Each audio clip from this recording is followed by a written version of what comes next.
Lisa the Painful RPG just hit its 1-year milestone, and I guess people were too busy posting Undertale memes on Tumblr to notice.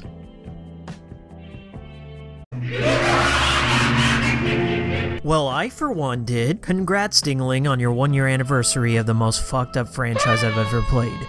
I'm looking forward to that new ninja game. When Lisa the Joyful came out back in August of 2015, I played through the initial release before all the major bugs had been patched out. Let's be honest, I went into the expansion with my expectations too high, and since I've tapered them down a bit to better understand what the Joyful was, I came away with a better experience overall. The Joyful was designed to be a bittersweet conclusion to the Lisa-verse. For now. I don't care what Ding says, there will be another one, just you wait. So, the Joyful did receive a patch to address the fan complaints, but I couldn't tell you what fixes were implemented outside of discovering them organically through my second playthrough. These were the only patch notes left by Ding-a-ling. By popular demand, Lisa the Joyful now has an easy mode. Have fun, heart. But you'll have to find it first, you jackasses. Also, Buddy now has more attacks and abilities. Also, you can find new equipment to strengthen yourself. Heart, DL. Cool, thanks for the update, man. So I went back to my Joyful review to recall what issues I had with the game, and I created a list of them. Cannot skip battle animations without sacrificing special attacks. Running is mapped to shift, and you either have to hold it or activate sticky keys to run constantly. Masks are of aesthetic value only. Joyless Run was impossible. Lack of abilities. Joy makes the game too easy, and it has no impact on the plot if you take it or don't. No additional equipment, except the sock. Game-breaking arrows. Johnny fucking Walrus. Recently, I attempted another Joyless Run of the game to give it another chance, in hopes that some of these issues were fixed, and I was pleased to find it was a much better experience, but it's still far from perfect. Okay, so the game still doesn't allow you to skip battle animations without sacrificing specials. Not a huge deal, but it does slow down the game. The running problem is still present, but I assume there might be a Joy to key fix out there. I wasn't able to find one. Come to find out, masks did serve a purpose in the game. If you take them off, people will attack you. Other than that, they're pretty useless unless you want Steam achievements. However, during this playthrough, I encountered a new bug where Buddy's mask was off in the game world, but still on in the menu, which led to a fight. Here, take a look. Hold up. Take a look in the menu there. In the menu, Buddy has the Red Skull mask on. In the game world, she doesn't. So technically, I shouldn't have gotten in a fight there. So that's a glitch. We'll remove it.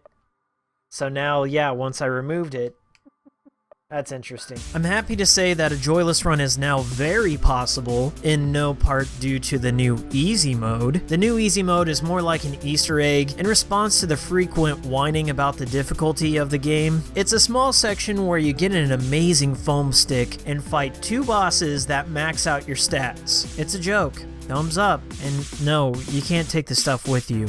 I tried.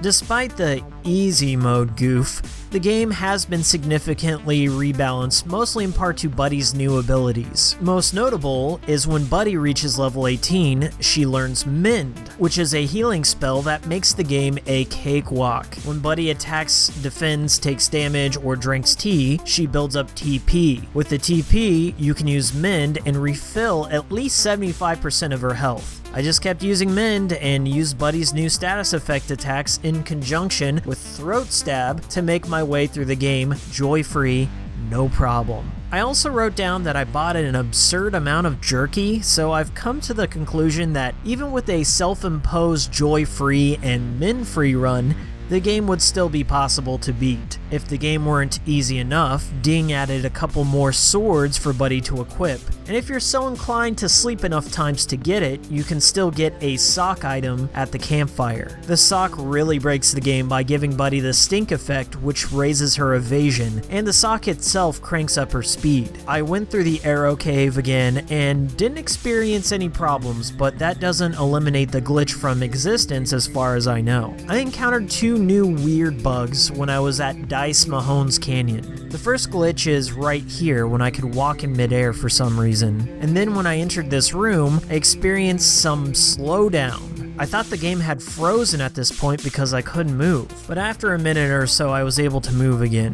I assume the glitch has something to do with the lighting effect of this candle in the connecting room, as both the candle and this glitch are unique to just this section of the game. Hey, look who I killed! And with that, a meme can be put to rest. So, what did I get from my successful Joyless Run? Absolutely nothing, as the game doesn't add in any additional scenes or achievements like it did in the Painful. However, I did win a $10 bet, thanks SanIncense992. I also came away with a better understanding of the project, even though I still had a few story-related gripes. I did stumble upon a hidden ending that filled in a couple of the gaps that I was still looking for closure on. Hint. It was the father ending. Overall, I would have to say I had a much better experience with Lisa the Joyful the second time through. Whether you want to do a Joyless Run or not, the fixes that were put in make it a better game. Let this be a lesson to you. Don't buy a modern game at launch. Indie or AAA, most devs put the quality assurance on the players. No offense to Ding, it's just the same reason I'm waiting till Fallout 4 gets a Game of the Year edition before I play it. Regardless, I will still buy Ding-a-ling's Ninja game, probably at launch, and by the looks of it, he's well on his way to making it. Thanks for watching, and if you like this little ramble video, give me a thumbs up or subscribe or give me money, I don't know. I'll see you next time.